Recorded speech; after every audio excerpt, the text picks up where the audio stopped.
Hello students, कैसे हैं आप? Welcome to my YouTube channel physics club by Shakti sir. हमने पहले 2 लेक्चर्स देखे थे यूनिट्स और डायमेंशंस पे। उनमें हमने देखा था कि बेसिक यूनिट्स कैसे हम देखते हैं, उनको ड्राइव कैसे करते हैं, फंडामेंटल और ऐसा यूनिट्स क्या होती हैं, ड्राइव यूनिट्स क्या होती हैं, उनकी क्या क्या छोटी छोटी बारीकियां हैं। और सेकेंड लेक्चर में भी हमने कुछ एग्जाम्पल्स डिस्कस किए थे। आई थिंक 10 और 12 एग्जाम्पल्स थे कि अगर आपको कोई छोटा सा सवाल आ जाता है तो आप कैसे यूनिट्स लिख सकते हैं।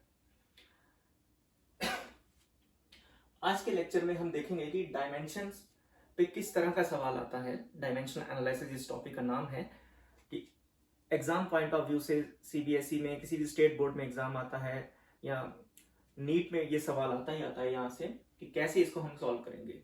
जेई पैटर्न पे भी क्वेश्चंस हैं यहाँ पर। तो इसके हमारे पास नियर अबाउट 3 और 4 डिफरेंट टाइप्स के क्वेश्चन बनते हैं यहाँ पर इस टॉपिक से।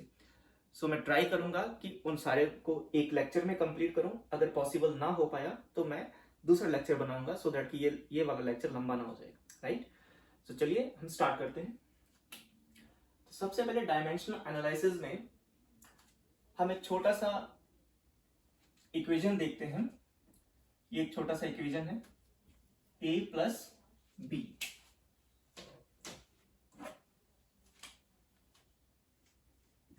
a प्लस बी सिंपल सा एक इक्वेशन है। आपने बहुत बार इसको देखा होगा, एनालाइज किया होगा। यहां पर इसका मीनिंग क्या है a प्लस बी का? लेट्स से कि मैं ये लिख रहा हूं c is equal to a plus B physics की टर्म्स में, राइट। तो ये भी कोई फिजिकल क्वांटिटी है, ये भी कोई फिजिकल क्वांटिटी है और ये भी कोई फिजिकल क्वांटिटी है। फिजिकल क्वांटिटी का मीनिंग आप समझ चुके होंगे किसको बोला जाता है। फॉर एग्जाम्पल कोई मास है, कोई स्पीड है, कोई टाइम है, तो ये फिजिकल क्वांटिटीज है। यहां पर 2 फिजिकल क्वांटिटीज ए और बी आपस में एडअप हो रही हैं। दोनों फिजिकल क्वांटिटीज आपस में एडअप होकर एक नई फिजिकल क्वांटिटी दिखा रही है यहां पर सी। अब हमें यहां पर सीखना क्या है? सीखना यह है कि ए और बी दोनों ऐड तभी होते हैं, ए और बी दोनों ऐड तभी होते हैं जब दोनों क्वांटिटीज सेम हो, उनका यूनिट सेम हो, उनकी डायमेंशन सेम हो और उनका नेचर भी सेम। सो यहां पर मैंने लिखा है A and B should be same physical quantities. इसका मीनिंग ये निकलता है कि इन दोनों फिजिकल क्वांटिटीज की डायमेंशन भी सेम होनी चाहिए और इनका नेचर भी सेम होना चाहिए। समटाइम्स हम ना ये बात याद रख लेते हैं कि इनकी डायमेंशन सेम होनी चाहिए, लेकिन साथ ही साथ इनका नेचर भी सेम होना चाहिए। ये भी बात हमें याद रखनी है। नेचर भी सेम होना चाहिए, इसका मीनिंग क्या है? क्योंकि हमने लास्ट लेक्चर में देखा था कि 2 ऐसी फिजिकल क्वांटिटीज हो सकती हैं जिनकी डायमेंशन सेम हो। For example energy, work, torque, 3 physical quantity है, सेम डायमेंशन है। सो यहां पर ऐसा नहीं हो सकता कि यहां आपने वर्क लिख दिया प्लस टॉर्क इस बेसिस पे कि वर्क और टॉर्क दोनों की डायमेंशन तो सेम है तो हम यहां पर इसको लिख सकते हैं। गलत हो जाएगा, राइट। उसके साथ साथ क्या होना चाहिए? उनका नेचर भी सेम होना चाहिए। नेचर सेम होना चाहिए मतलब अगर ये एनर्जी है तो यहां पे भी एनर्जी ही बैठेगी, अगर यहां स्पीड है तो ये भी स्पीड होगा, या एक्सेलरेशन है तो एक्सेलरेशन होगा। कहने का मतलब है कि स्पीड प्लस स्पीड हमेशा सेम फिजिकल क्वांटिटीज ही एडअप होंगी। टाइम टाइम के साथ ऐड होगा, मास मासिस के साथ एडअप होंगे, फोर्स फोर्सेस के साथ एडअप होगा। कभी 2 डिफरेंट फिजिकल क्वांटिटीज आपस में एडअप नहीं हो पाएंगे। Okay, so time plus time equals to time, right. कि यहां पर ए और बी जो है वो सेम फिजिकल क्वांटिटीज होती हैं और उनका जो एडिशन है या सब्ट्रैक्शन है वो सेम फिजिकल क्वांटिटी को ही रिजल्टेंट देता है। यहां पर सी, ए एंड बी तीनों का सेम ही नेचर होगा। क्लियर है बात? इसी बात को कहा जाता है principal of homogeneity in dimensions. क्या कहा जाता है? Principle of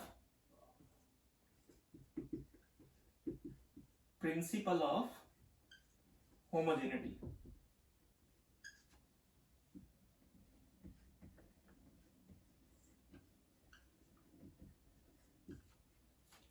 in dimensions. Dimensions में इस बात को, ये वाली कि ए और बी ये दोनों तभी एडअप होंगे अगर ये सेम नेचर के हैं और सेम फिजिकल क्वांटिटीज हैं। सिमिलरली ए माइनस बी दो फिजिकल क्वांटिटी यहां पर सब्ट्रैक्ट हो रही हैं, इनका नेचर सेम होना चाहिए, इनकी डायमेंशन सेम होनी चाहिए। ओके, सो यहां पर मैं ऐसे लिख रहा हूं, ये y है, ये z है। तो एक हमारे पास आइडिया बन गया कि इस इक्वेशन के राइट हैंड साइड पे जो फिजिकल क्वांटिटी होगी, जो जिस नेचर की होगी, लेफ्ट हैंड साइड में भी वही होनी चाहिए, तभी ये इक्वेशन वैलिड मानी जाएगी। सेम यहां पर है, z की जो डायमेंशंस है, जो नेचर है, वो सेम होना चाहिए a के और b के। ओके, तो हम कह सकते हैं these equations are dimensionally correct. These equations are dimensionally correct if dimensions of y is equals to dimension of a is equals to dimension of b. These equations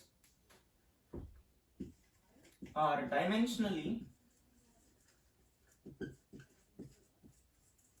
correct if dimension of y equals to dimension of a equals to dimension of b. तो ये dimensionally correct हो जाएगी। Similarly अगर हम z की बात करेंगे तो z भी dimension of z equals to dimension of a dimension of b लिखा जाएगा। ओके, अब इनकी कुछ एग्जांपल्स लेते हैं कि ये कैसे हो सकता है। एज एन एग्जांपल, ओके, ये एक 9th क्लास का इक्वेशन ले रहा हूं मैं, v is equal to u plus a t. बिल्कुल बेसिक सा इक्वेशन है, 9th क्लास में हमारे पास होता है। So this equation is the equation of motion. Okay, so आप सबको पता होता है v stands for final velocity, u stands for initial velocity, a is the acceleration, t is the time taken. तो ये इक्वेशन और ये इक्वेशन कुछ मैच कर रही है। ये जनरल इक्वेशन थी, ये फिजिकल इक्वेशन है। तो यहां पर v जो है आपको पता है स्पीड है, फाइनल स्पीड है, और u जो है वो इनिशियल स्पीड है। तो दोनों की डायमेंशन सेम होगी, स्पीड है, तो इनकी डायमेंशन क्या हो जाएगी, m0 l1 t minus 1। Last lecture में मैंने आपको स्पीड का डायमेंशन कैलकुलेट करके दिया था। अब a और t की बात करते हैं, जो यहां पर b की जगह बैठा हुआ है। देखो b और a t दोनों आपस में मैच कर रहे हैं, तो a t का डायमेंशन कंबाइंडली क्या होगा, a तो है एक्सेलरेशन, तो एक्सेलरेशन का डायमेंशन लिखा जाएगा और फिर टाइम का डायमेंशन लिखा जाएगा। देख लेते हैं।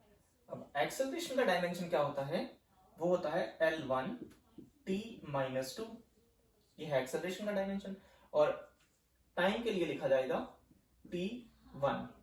जब आप इसको सॉल्व करोगे तो डायमेंशन ऑफ ए टी, ये देखिए क्या आ जाएगा, l1 t माइनस 2 प्लस 1। Okay, so dimension of A T is equals to l1 t minus 1। तो आप देख सकते हैं ये वाला रिजल्ट और ये वाला रिजल्ट दोनों मैच कर रहे हैं। m0 है, इसको हम हटा भी सकते हैं, कोई दिक्कत वाली बात नहीं है। सो l1 t minus 1, l1 t minus 1, इसका मतलब है कि इसकी जो डायमेंशन है u की, v की जो डायमेंशन है, और a t, इन तीनों की जो डायमेंशंस है वो सेम है। सो हम कंक्लूड कर सकते हैं कि this equation is dimensionally correct. Equation कैसी है, डायमेंशनली करेक्ट है। ओके, हम लिख सकते हैं इस बात को, डायमेंशनली करेक्ट।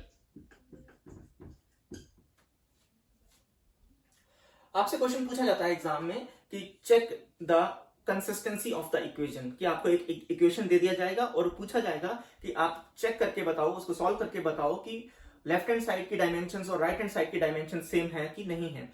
अगर लेफ्ट और राइट साइड की डायमेंशंस उस इक्वेशन की सेम है तो आप कहोगे yes this equation is dimensionally consistent, अगर नहीं है तो कंसिस्टेंट नहीं है, राइट। सो इस इक्वेशन में हमने ये कंक्लूजन निकाला कि this equation is dimensionally correct. साथ ही साथ हम ये भी लिखेंगे कि it is also physically correct, it is also physically correct, also physically correct. मतलब फिजिक्स की टर्म में ये इक्वेशन करेक्ट है, और हमें पता भी है, हम 9th क्लास में पढ़ के आते हैं, न्यूमेरिकल सॉल्व करके आते हैं इस इक्वेशन पे। सो ये दोनों तरह से सही है, डायमेंशनली भी करेक्ट है और फिजिकली भी करेक्ट है। ओके, आगे देखते हैं। हमारे पास काइनेटिक एनर्जी है, kinetic energy is equals to 7/9 mv²। ये हमारे पास कुछ एक एक्सप्रेशन है।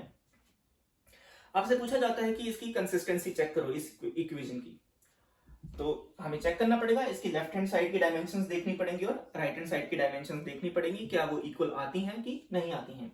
यहां पर कौन क्या क्या है, के है kinetic energy, kinetic energy, M है मास, और v लिखा जाएगा स्पीड, राइट। तो हम इसकी कंसिस्टेंसी चेक करते हैं। तो लेफ्ट हैंड साइड की अगर हम बात करें, left hand side of this equation, तो हम काइनेटिक एनर्जी की डायमेंशंस लिखेंगे। मैंने कल भी आपको बताया था लास्ट लेक्चर में कि काइनेटिक एनर्जी हो, पोटेंशियल एनर्जी हो, या कोई भी फॉर्म ऑफ एनर्जी हो, उनकी एनर्जी है तो डायमेंशन सेम ही रहेगा। और याद रखने को बोला था फोर्स की और एनर्जी की। फोर्स के लिए m1 l1 t-2, m1 l1 t-2, और एनर्जी के लिए m1 l2 t-2, l1 और l2 ये डिफरेंस है थोड़ा सा। सो यहां पर आएगा m1 l2 t-2, ये आ गया एनर्जी के लिए। इसको हम लिख लेते हैं इक्वेशन नंबर फर्स्ट, राइट। अब देखते हैं राइट हैंड साइड के लिए। सो राइट हैंड साइड पे इस इक्वेशन की क्या डायमेंशंस निकलती हैं।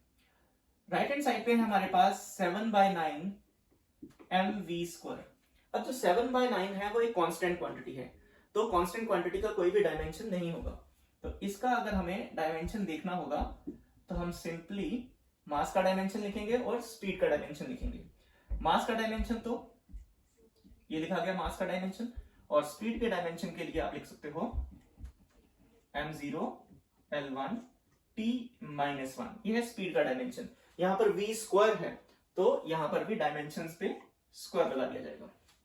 इसको सॉल्व करते हैं तो ये आ जाएगा m1 l2 t-2। देखिए ये 2 है, 1 के साथ मल्टीप्लाई होगा 2 बनेगा, ये आ गया।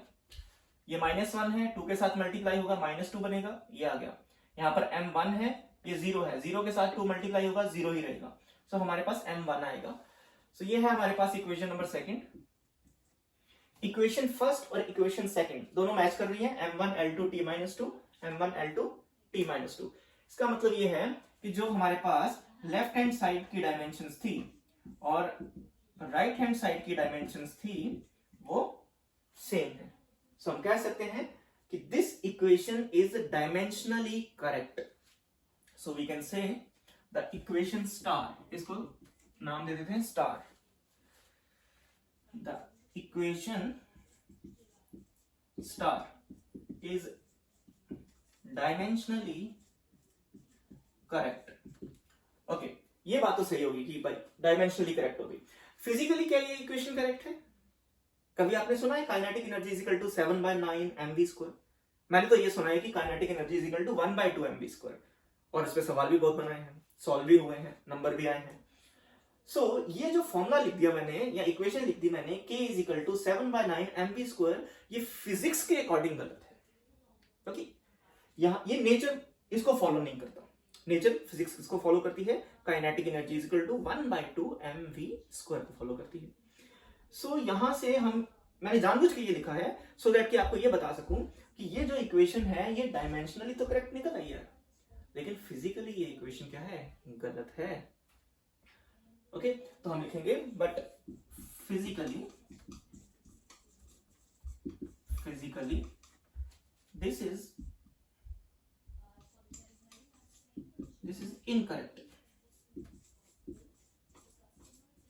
Physically this equation is not consistent, ये इनकरेक्ट इक्वेशन है। ऑल राइट, सो आपको ऐसे बेसिक स्कूल लेवल में ये सवाल आ सकता है, राइट? तो आपको ये करना पड़ेगा ऐसा। अब थोड़ा सा आगे बढ़ते हैं।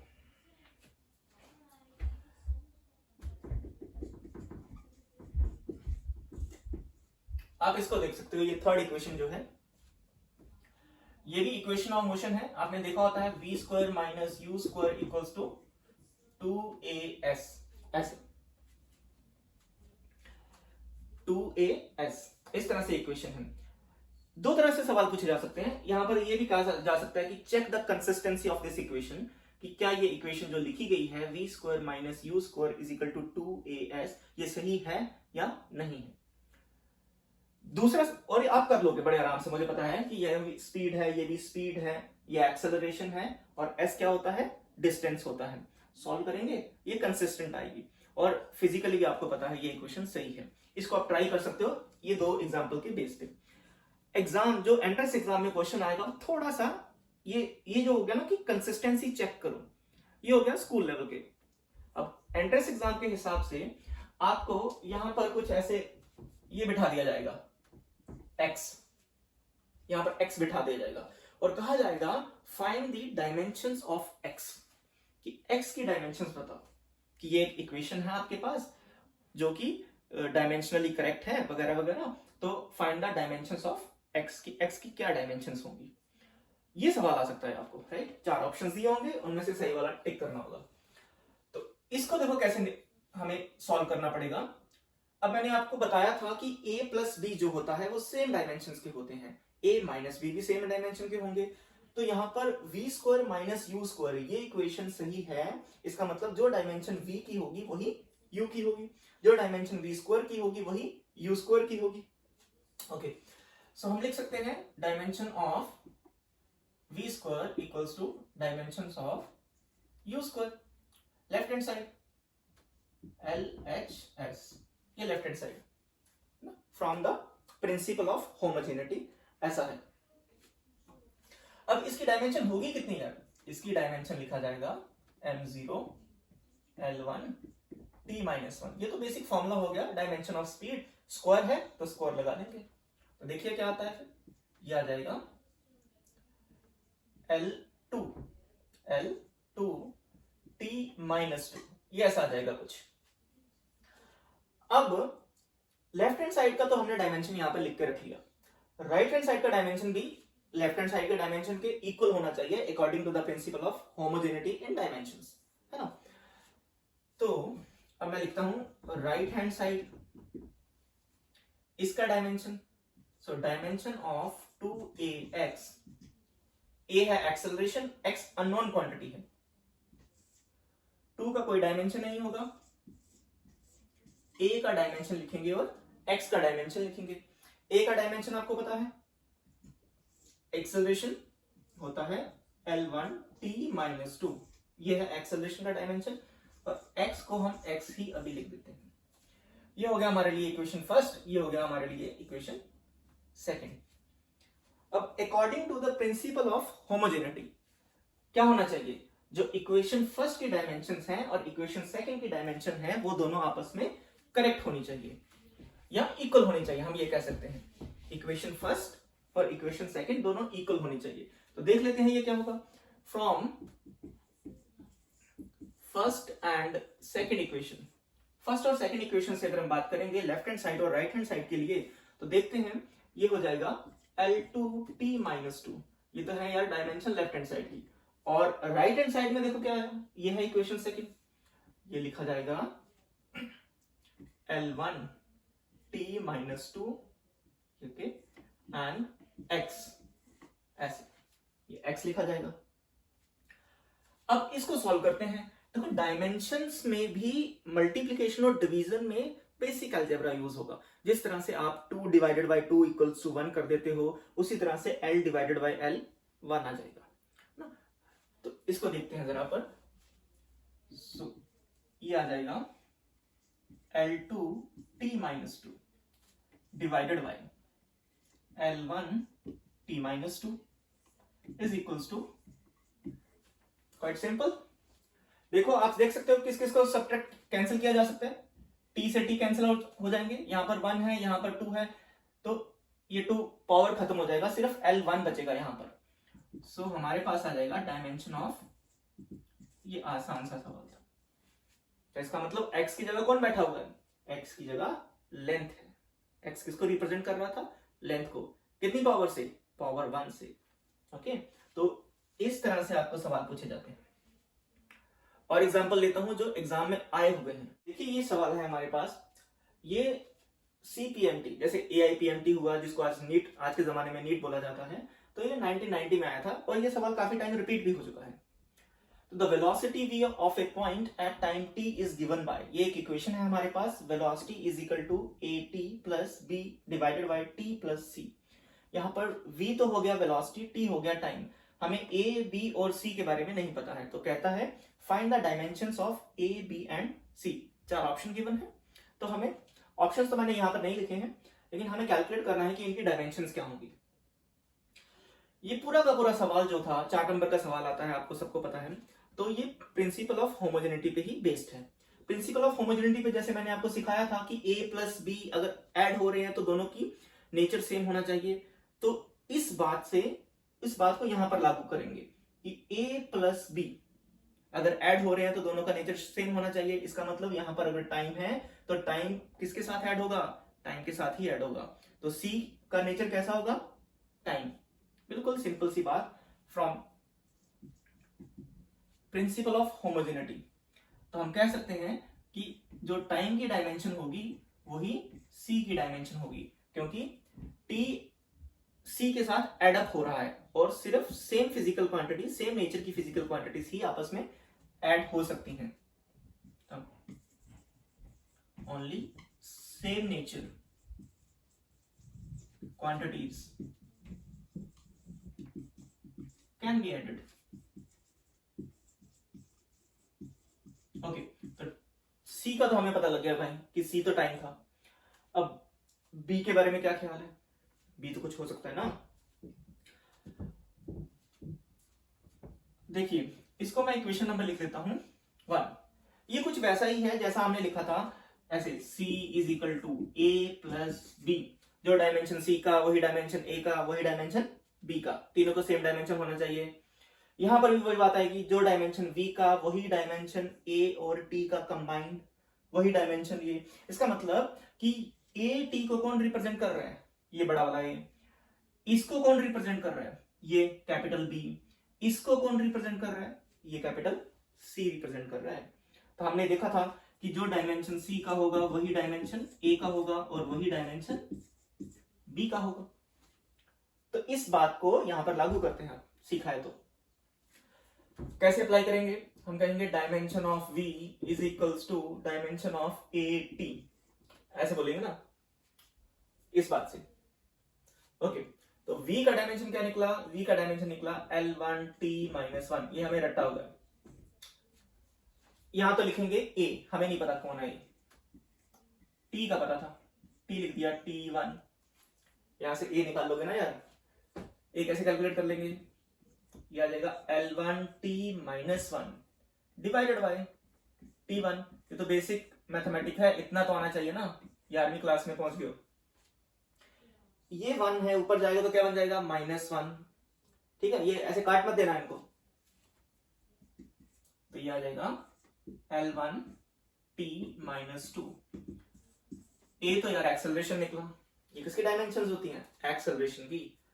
चलिए ए का भी पता लग गया हमें, सी का भी पता लग गया हमें कि सी की डायमेंशन तो टाइम के बराबर थी, ए की डायमेंशन तो एक्सेलरेशन के बराबर थी। कौन बचा, ये बी बचा। इसको ध्यान से सीखना है, बी कैसे कैलकुलेट करेंगे। फिर से जैसे मैं यहां पर सी और बी को इक्वल लिख सकता हूं, जो डायमेंशन सी की वही डायमेंशन बी की, जो डायमेंशन बी की वही डायमेंशन इस पूरे की। तो इसी बात को मैं फॉलो करूंगा यहां पर कि dimension of speed is equals to dimensions of b upon t plus c. ध्यान से सुनना, ये भी टी, ये भी टी, दोनों टाइम को रिप्रेजेंट कर रहे हैं, तो इसको 2t मत कर देना, समझाई। ये भी t है, ये भी t है, तो ये 2t नहीं होगा, डायमेंशंस हैं, तो इस पूरे की जगह सिंपली हम t ही लिखेंगे। तो ये ऐसा आ जाएगा L1T-1 तो हो गया स्पीड का डायमेंशन, इसको तोड़ेंगे, लिखा जाएगा b का डायमेंशन, इसकी जगह पर सिंपल आप इनकी जो डायमेंशंस थी वही लिखेंगे, ऐसे ना लिख देना ये गलत हो जाएगा, ये गलत है। ओके, सही क्या है, एक ही बारी लिखना होता है, ऐसे एक ही बारी लिखना होता है। जो रिजल्टेंट आएगा उसकी डायमेंशन, कि इस पूरे की डायमेंशन क्या थी, ये थी। अब ये बड़ी आराम से इधर से जाएगा, मल्टीप्लाई हो जाएगा यार, कर देते हैं इसको मल्टीप्लाई। ये आ जाएगा L1 T-1, ये भी चला गया, तो T1 जाके अंदर मल्टीप्लाई हो गया। अब हमें पता है जब बेसिस सेम होते हैं पावर एडअप हो जाती है, यहां -1 है, यहां 1 है, दोनों एडअप होंगे, 0 आएगा। So dimension of B is equals to, यहां से तो आया L1 और T की पावर आ गई 0, मतलब खत्म। ये किस पे डिपेंड करा, सिर्फ ये सिर्फ और सिर्फ लेंथ पे डिपेंड किया। एक ये रिजल्ट है हमारे पास, एक ये रिजल्ट है हमारे पास, और एक ये रिजल्ट है हमारे पास। तो कंक्लूजन में हम लिख सकते हैं, यहाँ डायमेंशंस जब ऑब्जेक्टिव टाइप क्वेश्चन है तो जल्दी से टिक मार देंगे। अदरवाइज हम कहेंगे कि सी टाइम पे डिपेंड करता है, ए एक्सेलरेशन पे, एक्सेलरेशन को रिप्रेजेंट कर रहा है, और बी किसको रिप्रेजेंट कर रहा है, लेंथ को रिप्रेजेंट कर रहा है। इसी तरह से लेक्चर आगे बढ़ता रहेगा, आप देखते रहिएगा, मेरे चैनल को सब्सक्राइब करते रहिए, लाइक करते रहिए, शेयर करते रहिए, और ये कोर्स पूरा चलेगा। आपको छुट्टियां हैं इंडिया में, उन छुट्टियों को भरपूर मजा करिए और साथ ही साथ पढ़ाई भी करिए, बिकॉज अगर टाइम निकल गया तो फिर सोचते रह जाओगे कि 12वीं क्लास आ गई यार, 11वीं तो पढ़ाई नहीं की हमने। सो बेस्ट ऑफ लक, अच्छे से पढ़ाई करिएगा, फॉलो करते चलिए पूरे टिप्स को, और चैनल को बढ़िया से आगे बढ़ाते चलिए। Good luck.